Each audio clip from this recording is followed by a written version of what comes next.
What's up, everybody? Welcome to Freedive Passion. Today I'm going to talk about the abs, how we use them for breathing, and how we also use them within freediving.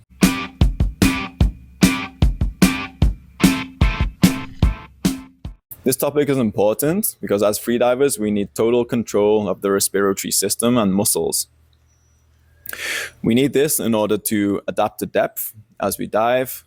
We also need this to allow us to charge our mouthfeel or our end charge deeper. The deeper you charge the mouthfeel or end charge, the longer it's going to last.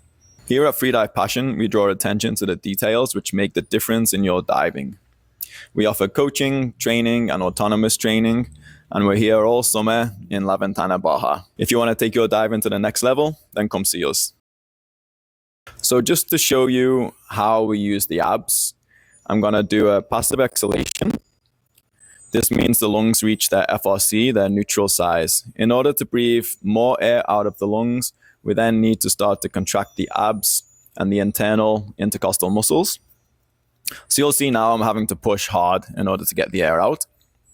Now, to let the air back in, all I need to do is slowly release that contraction, and air is just naturally, passively going to come back into the lungs. Here's an example of how we can incorporate the glottis and relaxation with an exercise. I'm going to start from FRC again, passive exhalation. Exhale all of my air. Then I can close the glottis and relax the abs. And the air is going to stay out of the lungs because the glottis has totally sealed off the lungs. Now here's an example of how we can use that in a practical scenario.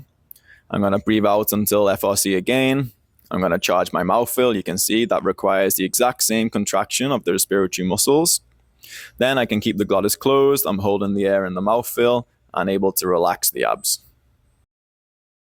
Now this is an example of how we can train the abs to allow us to exhale stronger, meaning we would be able to charge the mouthfeel or charge the end charge deeper.